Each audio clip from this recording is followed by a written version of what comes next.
Guys, naglalakad kami pa uwi. Ayan. Naglalakad kami pa uwi. Wala kaming masakyan kanina. Wala kaming mahanap na taxi. Parang sobrang ano dito. Parang sobrang selan. Parang gano'n. Hindi ka pwede maghanap pag magparagad ng mga sasakyan dito. Parang pag di ka nakabook. o kung hindi ka nakabook. Tapos mahirap din magano ng mga Grab kasi sobrang daming tao. Puno kahit maaga. Kaya yun, nagdesisyon kami na maglalakad na lang. Kasi alam naman namin yung pupuntahan namin kaso sobrang layo lang yan.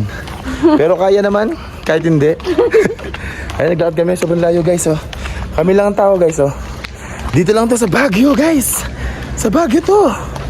Pero feeling ko safety naman dito kahit maglalakad kami dahil maraming pulis na naglalakad. Ayan, todo bantay sila. Tsaka guys bawal mag-vape dito, bawal mag-yosi. Kasi kanina nag-yosi si Jowa. Yun nasita siya dahil bawal nga daw. Tsaka maraming nakapaskil na bawal talaga mag-yosi dito. Tsaka mag-vape. Ayun guys, sige hanggang dito lang. Update na lang namin kayo pag nasa bahay na. Let's go.